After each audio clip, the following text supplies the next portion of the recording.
പ്രിയപ്പെട്ട green media vision പ്രേക്ഷകരെ, green media vision ചാനലിന്റെ തൊടിയിലെ ഔഷധം എന്ന പരിപാടിയിലേക്ക് എല്ലാവർക്കും സ്വാഗതം. നമ്മുടെ തൊടിയിൽ ഒരുപാട് ഔഷധങ്ങളുണ്ട്. ഔഷധ സസ്യങ്ങൾ എന്ന് പറഞ്ഞാൽ നമ്മുടെ പൂർവികർ പണ്ട് കാലത്ത് ഉപയോഗിച്ചിരുന്ന ഒരുപാട് സസ്യങ്ങൾ നമ്മുടെ പല രോഗങ്ങൾക്കും രോഗശമനത്തിനുമൊക്കെ ഉപയോഗിച്ചിരുന്നു. അതിൽ പ്രധാന ഔഷധത്തെ പറ്റിയാണ് പറയുന്നത്. എല്ലാവർക്കും അറിയാം, എങ്കിലും ഒന്നുകൂടി പറയുകയാണ്. അതിന്റെ പ്രാധാന്യം. മഴക്കാലമാണ്, ധാരാളമായി നമ്മുടെ പുരയിടത്തിലും നമ്മുടെ തൊടിയുടെ ഭാഗങ്ങളിലുമൊക്കെ പിടിക്കുന്ന ഒരു സസ്യമാണ് കയ്യോന്നി. ദശപുഷ്പമാഹാത്മ്യങ്ങളിൽ നിറഞ്ഞു നിൽക്കുന്ന കയ്യോന്നിയെ കേശരാജൻ എന്ന് സംസ്കൃത നിഘണ്ടുകളിൽ വിശേഷിപ്പിച്ചിരിക്കുന്നു. കേശ സംരക്ഷണത്തിൽ ഇതിന്റെ പ്രത്യേകത ഒന്നുകൊണ്ട് മാത്രമായിരിക്കാം. ഈ ഗുണഗണങ്ങൾക്ക് എല്ലാം പുറമെ ബുദ്ധിവികാസത്തിനും കരൾ സംബന്ധമായ ചികിത്സയ്ക്കും ശ്രേഷ്ഠമായാണ് കയ്യോന്നി അറിയപ്പെടുന്നത്. തൊടിയിലും പാടത്തും എന്നല്ല, ഈർപ്പമേറിയ എല്ലാ സ്ഥലങ്ങളിലും സുലഭമായി വളരുന്ന ഒരു ഏക വാർഷിക സസ്യമാണ് കയ്യോന്നി. സ്വാഭാവിക ആവാസ വ്യവസ്ഥകളുടെ നാശവും മണ്ണിന്റെ ജൈവഗുണത്തിൽ ഉണ്ടായിട്ടുള്ള മാറ്റവും നമ്മുടെ ചുറ്റുപാടിൽ നിന്നും ഈ സസ്യത്തെ അപ്രത്യക്ഷമാക്കിക്കൊണ്ടിരിക്കുകയാണ്. നാശോന്മുഖമായി കൊണ്ടിരിക്കുന്ന ഈ ചെറു സസ്യത്തെ അല്പം ശ്രദ്ധിച്ചാൽ നമ്മുടെ പരിമിതമായ ചുറ്റുപാടുകളിൽ നല്ല രീതിയിൽ വളർത്തിയെടുക്കാം. വിത്ത് മുളച്ചുണ്ടാകുന്ന തൈകളാണ് നടാൻ ഉപയോഗിക്കുന്നത്. ഒരു പ്രാവശ്യം നട്ട് പൂക്കളും കായ്കളും ഉണ്ടായിക്കഴിഞ്ഞാൽ സ്വാഭാവികമായി തന്നെ അടുത്ത പ്രാവശ്യത്തേക്കുള്ള തൈകൾ ലഭിക്കും. ഇതിന്റെ വളർച്ചയ്ക്ക് ജലലഭ്യത അത്യാവശ്യമാണ്.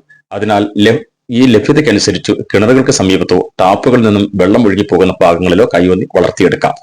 അതുകൂടാതെ മണലും മണ്ണും ജൈവവളവും നിറച്ച ചട്ടികളിലും ചാക്കുകളിലും കയ്യോന്നി കൂട്ടമായി വളർത്താം. ജലലഭ്യത അനുസരിച്ച് ഇവ നന്നായി വളരുകയും ചെയ്യും.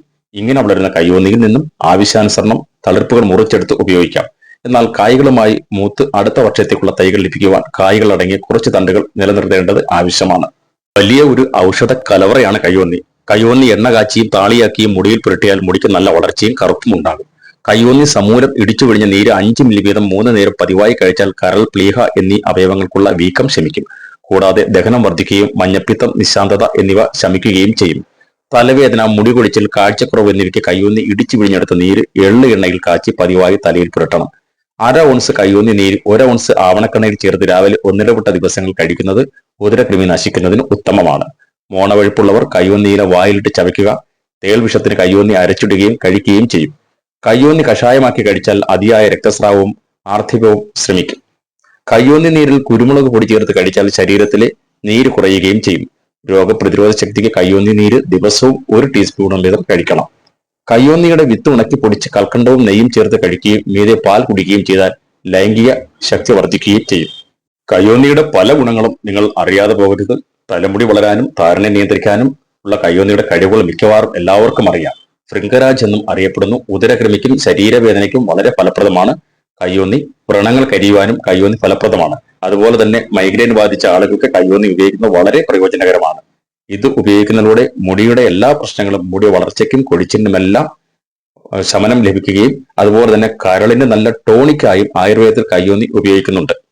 നമ്മുടെ പുരയിടങ്ങളിൽ നമ്മൾ നിസ്സാരമായി കാണുന്ന ഒരു ചെടിയായി കയ്യോന്നിയെ കാണരുത്. അതായത് കയ്യോന്നിയിൽ ഫ്ലവനോയിഡുകൾ അടങ്ങിയിട്ടുണ്ട്. ഇത് വയറുമായി ബന്ധപ്പെട്ട പ്രശ്നങ്ങളിൽ നിന്ന് സംരക്ഷിക്കുന്നു. ഇതിൽ അടങ്ങിയിരിക്കുന്ന ചേരുവകൾ മെറ്റബോളിസം വർദ്ധിപ്പിക്കുന്നു. വയറുവേദന അനുഭവപ്പെടുന്നുണ്ടെങ്കിൽ കയ്യോന്നിയുടെ നീര് കഴിക്കുന്ന ഏറ്റവും നല്ലതാണെന്ന് പറഞ്ഞിട്ടുണ്ട്. അപ്പോൾ അതുപോലെ തന്നെ കയ്യോന്നി അഥവാ ശൃംഗരാജ വളരെ പ്രയോജനപ്രദവും പഴക്കമുള്ളതുമായ ഔഷധ സസ്യമാണ്.